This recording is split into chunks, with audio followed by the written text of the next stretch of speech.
Thanks for joining us for Khari Free at Last on Bounce 23 TV. I'm Khari in Ahara.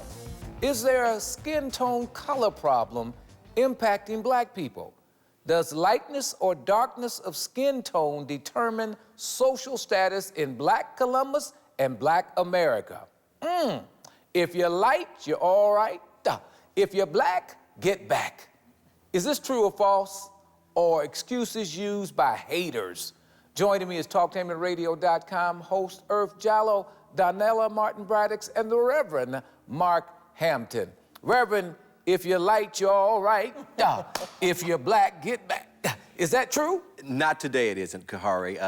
Perhaps it was true many years ago, but not today at all. So wait. You been smoking something, son? No, I... What planet are he you on? He asked the Reverend, has he been smoking anything? Yeah, okay. What planet are you on? No, see, the biggest thing we have to do is have an intelligent conversation about the issue. Because if I don't have an intelligent conversation about the issue, then what I do is I'm either going to support what you already think about the issue, or I'm going to give you something that deals with your consciousness, and then you, through reflection, will come to about change. Earth Jallo.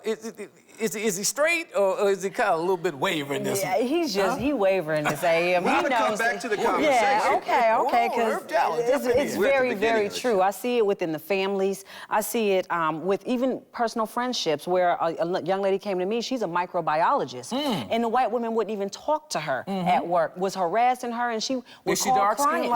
She's dark-skinned, beautiful face, beautiful skin. Well, why is that a problem? It's a problem because she doesn't fit in. They're afraid, they're intimidated. Who knows? Donella Martin Braddox, is there anything to this? Unfortunately, yes. And it's a very painful topic in the black community. It's particularly painful because What's painful about it? What's painful is because it hurts. When Bill Duke was doing his documentary, Dark Girls, he got a lot of backlash from people in the black community. He said 25% of people in the black community were actually embarrassed that he was airing our dirty laundry. Oh. So it's... But wait a minute, Reverend said not true.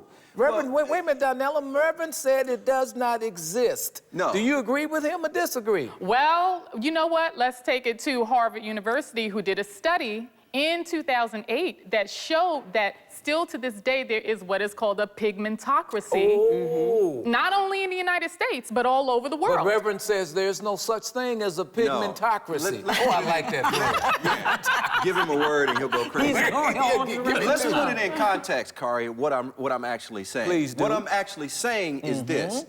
It gets down to the individual. If I, in my mind, believe that if there's a problem with my skin complexion, then that's going to affect my movement in society. Now, does society have an issue with my skin color?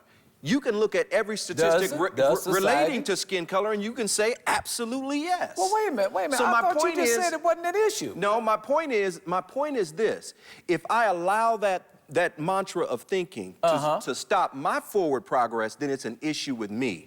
But I'm not going to allow anyone... But that wasn't the question, Reverend. All right, I'm answering your question. Was that the question, Earth That Jallo? wasn't the question. I just want to point out that, you know... Wait a minute, he's dancing like James Brown.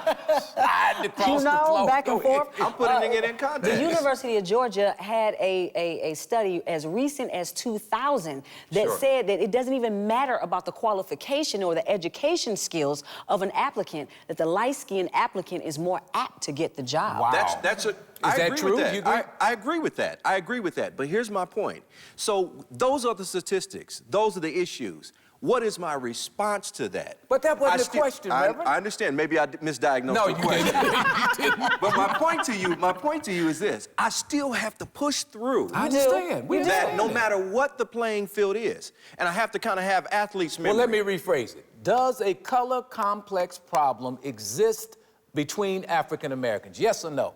I would have to say yes in that regard. In what way does it exist? Well, I mean, we know this started way back during slavery. I got you there. The house hand was lighter complected. But like we say at radio, the field hand was dark like we say at complected. radio, Reverend, get to the meat. What's the point? The point is here this. We have to have an intelligent approach to this conversation, or we allow people, we either support what they already think. Define intelligence, because we are having an intelligence This is what I'm saying. We either support what they already think, or we confront their consciousness about what they think, and that will bring about the change that Earth, we do you all agree that this desire. problem exists? Yes, it does exist. How bad is it? It's very bad. It's very bad when... Has it gotten worse, or is it worse now than it was, or about the same? I think it's about the same across the board. I mean, even within our own families right now in the 21st century, I see young boys, one light, one dark, maybe different fathers, and the grandmothers and the mothers dote over the lighter child. Even now? Even now. And the boys even recognize it. So it's still a growing issue. And parents need to be very, very careful about this type thing. All right, my goodness gracious. The Blue Blood Society is real. Woo! Up next, so Khari, free at last.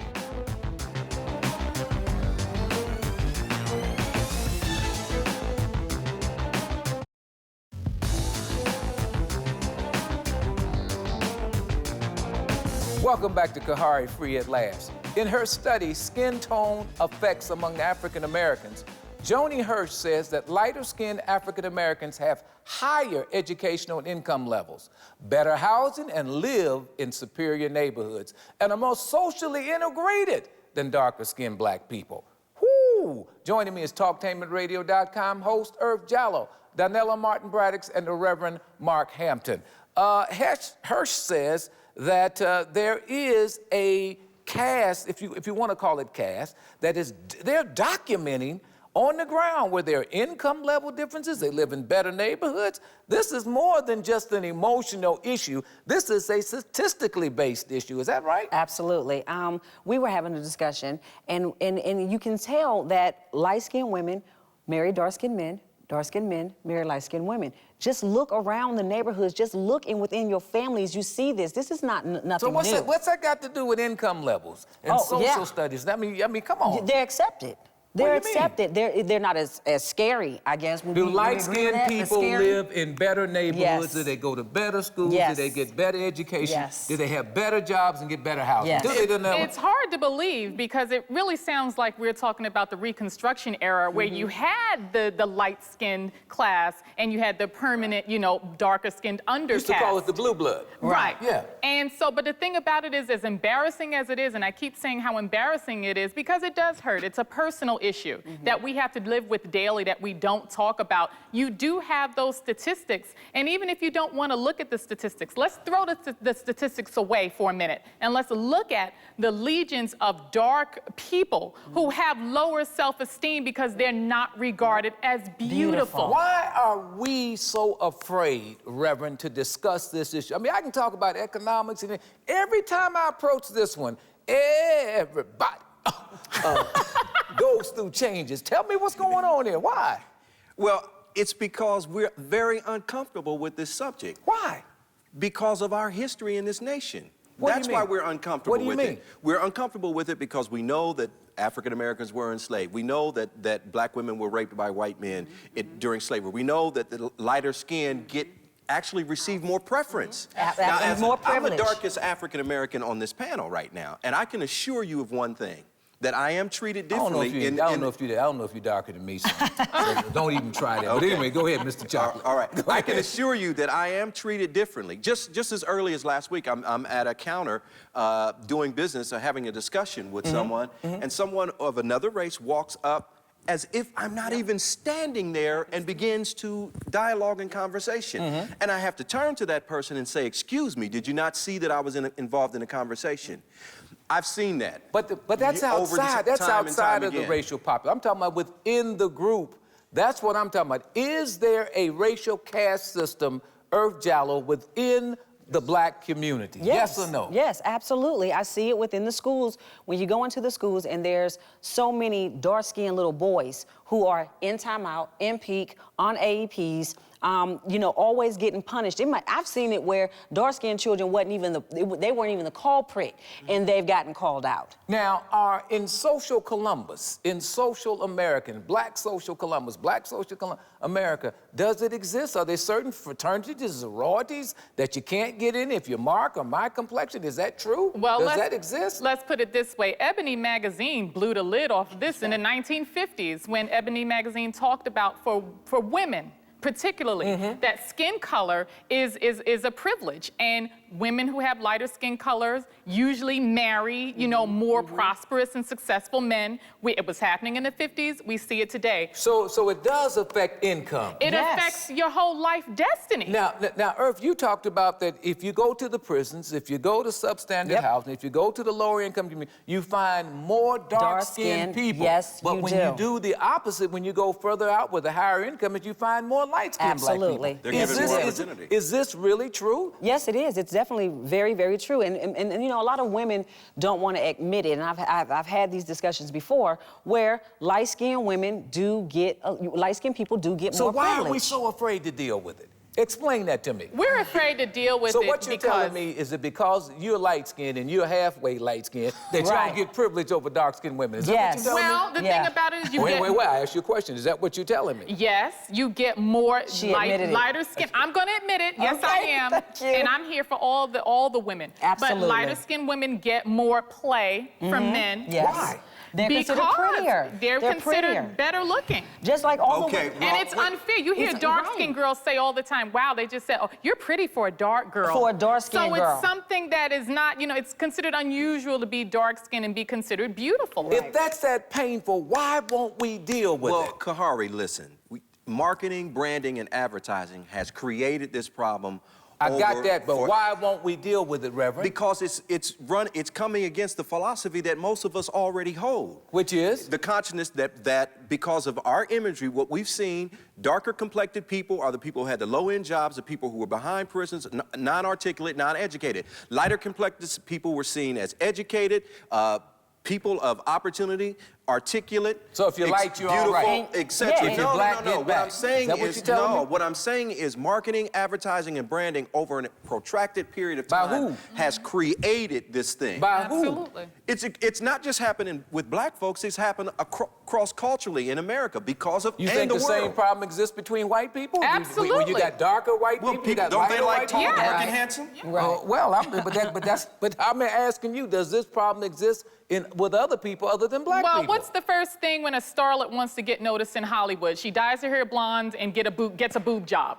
Everybody and a nose job. And a nose Look job. Look at Patti LaBelle. Everyone George is Benson. affected by this. Why was lipstick created? To accentuate fuller lips. Why? Because African Americans had fuller lips, and that was considered beautiful. Now, full lips are considered a problem. So this has been going on a long time. And you said why we don't want to deal with it. Yeah. I mean, when you really look at it, who wants to give up their privilege?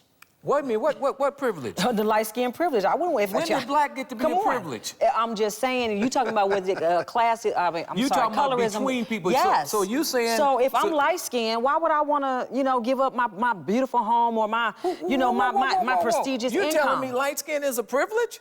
Hey, that's how they look at it. They look at it as a privilege. Mark, when did light skin get to be a privilege? Well, I ain't buying that. Okay, I ain't buying all right. that Well, let's talk real quick. Movies. Better be quick. It is quick. All right. Before Shaft, there was Superfly. Superfly was a light-skinned brother. Then Shaft came along and gave us dark-skinned brothers a whole lot of help. And so from that point on, we saw the difference in treatment between light and black and darker. That's all it is. House slave, field slave. It's the privilege. same thing. Meaning what? Privilege. Would Halle Berry be Halle Berry if she were your complexion? Right. No. If she looked like Whoopi Goldberg, yeah. Would she still be? That's the question. Look at the slack that Precious got. Tell you what. Okay. Mirror, mirror on the wall. Up next on Khari, free at last.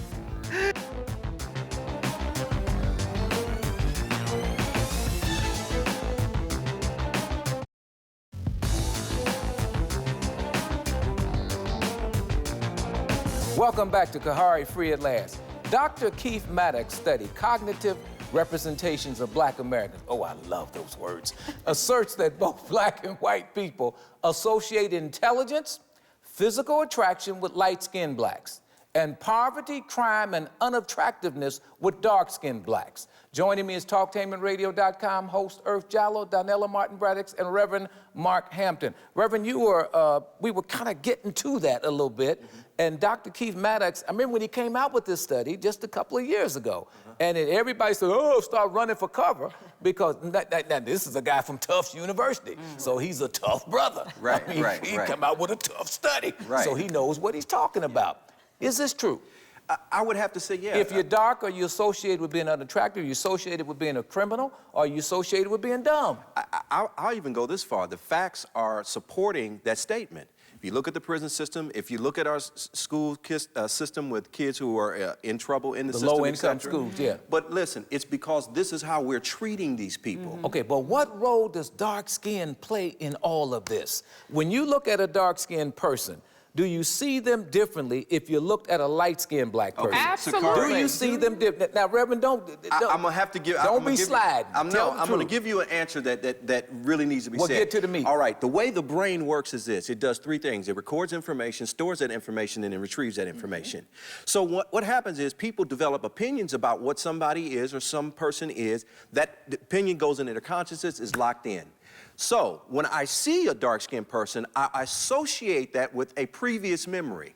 So until I change that information about that previous memory, I'm going to treat people in a different perspective. You're telling me the reason why, but you're not telling me, does that exist? Is Dr. Keith Maddox correct? He's absolutely correct. It exists because of how our brains function and how we all interact. And that's why it's there. Until we get new information on the subject and to have an intelligent conversation that deals with consciousness, this is phenomenal. We can't change it. Yes. This is phenomenal because we've got a people who are suffering because of their dark skin, and no one will address it. And nobody wants to Everybody address wants it. to run from it, because the moment you bring it up, oh, you're splitting the race, oh, you're letting The us self-esteem issue But the problem real. is growing. It's It's real. not Well, lessening. one of the things that we have to think about why we shouldn't fear this conversation is something that even mystifies, social scientists, is despite the fact that we do have a pigmentocracy and colorism in our racial group, we still have racial solidarity where it doesn't matter how light you are, how dark you are.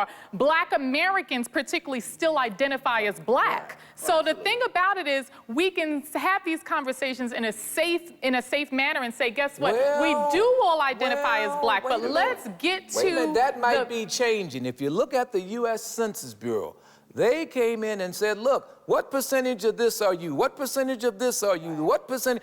In essence, all of a sudden now black is changing. We're moving away from what is black. Which is why we need to have this conversation today, because there is a movement towards especially addressing, the large number of biracial people in this country now. There is a movement towards not identifying, the one drop of black. There's a movement towards identifying as biracial. So we need to have this conversation. As a separate population. Yes, Reverend.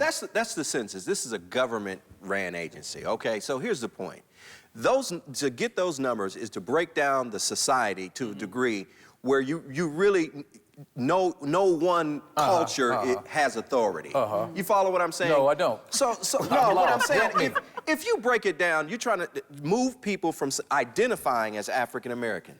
Right. Well. So if I'm part now if the police identify me as African American, whether I am African American Asian, African American Latino, when you got African census American track white, information, I'm considered when you black. got census track information that tells you can be 25 other races, and people start checking that off, that starts messing with their psychology as a collective black people, does it not? Yes, it does. Absolutely, What are you gonna it choose? does. Huh? What do you mean? You can choose. Look at Tiger You're going Woods. to choose that You can be a privilege. Caucasian. You're going to choose Privilege. that privilege. What do you That's mean? what you're going to choose. You're going to choose that privilege. Bingo. Which means, Again. Meaning? right. Meaning that you're going to choose to be other than black, which is going to give you that other class of people. So you're going to have Caucasian, Black-tino, you're going to have Blasian, you're going to have all of So what you're these. going to That's have? the So what purpose you're going to of the have is census. maximum confusion. Maximum confusion. That's what's being created here. Or- Because people don't even know they're moving away from the concept of black anymore. Because you look at you say, well, shoot, they ain't black. You and I, we ain't even black. We're closer to it. So the question is, what is black now, Reverend? Well, really, black is a person who understands the context of history and where they fit in Pick it up a society little bit, as it Reverend. Say that relates to history. Understanding who you are from a historical perspective. That is my unique blackness. I know who I am because I've studied my history and know where I came from, period. Earth, does that jive?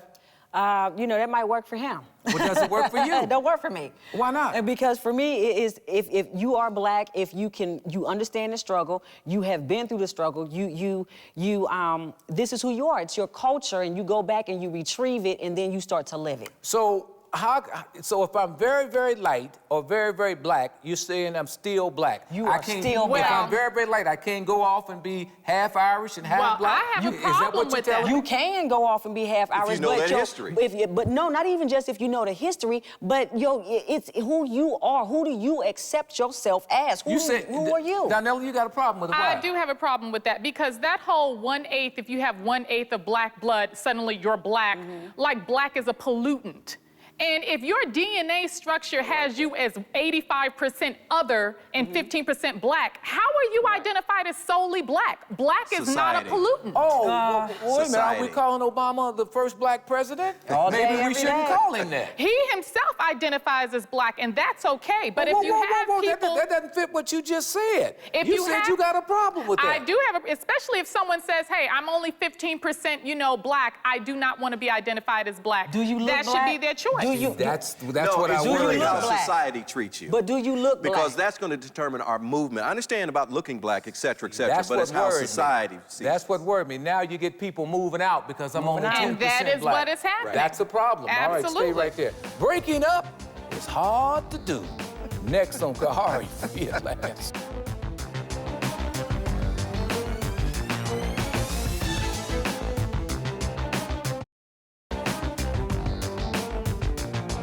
Welcome back to Khari, free at last. Are we headed for a breakup of black people as one racial group?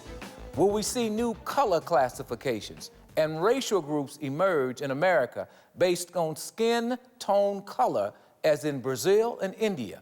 Who will be on top, light or dark-skinned people? Joining me is TalkTainmentRadio.com host Earth Jallo, Donella Martin Braddox, and Reverend Mark Hampton. Reverend, are we headed toward a breakup? Now, there are 144, I could be off a little bit, about 144 racial classifications in Brazil. I don't think we're headed for a racial breakup. What we would call black down there, they call something else. Sure. I don't think we're headed for a racial breakup, but I will say that there's an effort and an attempt to dilute the culture. What do you mean? Well, just Wait, but how is culture different from well, race? You keep race, saying talk. dilute the race. Which one is what is I'm it? saying. I'm saying dilute the race in terms of identification. Who is African American? Who's not African American? Who's Latino? Who's Asian? Why? Et cetera, et What cetera. would be the purpose? Well, I don't know what their particular motive for that would be. All right, but what we have to do is we have to continue the oral history within our culture. But we And are if we do seeing, that, we're then seeing we're models okay. of this emerge in California. We're seeing models of this emerge in parts of Florida. We've even seen it in Columbus, where we see this. There is a general breakup going on of the race. Would you agree or There's disagree? definitely a general breakup going on of the races when, it's funny that he said that because my trip over to Haiti and Dominican Republic showed me that this is going on. Whether it's going on the outside and going to, filter in, I don't know. But it's definitely going to happen. And you said, why would they want to break off? Because one population, one color, thinks that they're better than the other color. And that's the way it has always been. And until you change that mentality, then that's the way it's always going to be. Donnella, are we headed for a potential breakup if we aren't careful, if we don't address this issue? Well, we are heading for a breakup. We have to remember that the growth of children who are biracial is increasing exponentially in this country. And so the push towards identifying yourself not as black, not as white, but as biracial does signify, or as other, does signify there's going to be change. The question is not, is it changing? The question is, what are we going to do to make sure that there is not a permanent undercast of dark-skinned people? How do we deal with it? How do we deal with Reverend Hampton? Well, I just think we have to look at history. We have to say, and I don't believe in just focusing merely on history, but history is a reference point. And but meaning we've got to what? look. It's a reference point. It tells us where we've been, and then chart the course for where we want to be. We got to have the right vision for us as a people. How do we deal with it, Earth And if Jallo? we have our vision intact, We we're have to okay. start within ourselves, change how we look at things, and stop treating the children differently. All of the children aren't supposed to be loved, and you have to impart that upon them when you're raising children. That black, dark skin is beautiful. And for me, I have one light skin, one dark skin, and so for me, there's no color preference, there's no difference. Are we still choosing the same way we used to choose because of a person's skin color, or have we gotten past that? We haven't gotten past that because I still hear grown women my age and older. Still? Yeah, talking about some girl, he light skinned, he cute. You know, come on, really? Oh, well, just look at the music industry. In the documentary Complexion terms of the women in Obsession, particular? yes, the darker skinned women are, you know, they're the hoes, they're the ones that are twerking, you know, in the alley, and it's the lighter skinned women of undeterminable race, you know, the Latina looking women who are the love objects. So we still it's see the dark-skinned women that are not getting married. They're the ones that's left out in the cold. Is that what you're telling me? A lot of times. Well, statistics say so. Statistically, yes. Yes, statistically, yes. So the light-skinned woman is the one that's being married. The dark-skinned woman is left behind, and that's where the big numbers come from. Yeah, she's so considered more 70% of attractive. those who are unmarried, a huge percentage of those are dark-skinned women. Is that right? Yep, brown and dark-skinned women. And they're being left out in the cold. Because the light-skinned, what is it, exotic look. Right, the exotic, yes. Is so, find it more appealing. And this is something that actually rappers 2 Chainz and Snoop Dogg addressed recently. They said they've made a more conscious effort to include some darker, when we say darker, you know, we mean brown women in their videos. You mean dark-skinned women who will get naked in their videos? Well, Good because Lord. they have children. Thanks to TalkTakeRadio.com host Herb Jallow, Danella Martin Braddock, and the Reverend Mark Hampton. And thank you for joining us for Khari, Free at Last.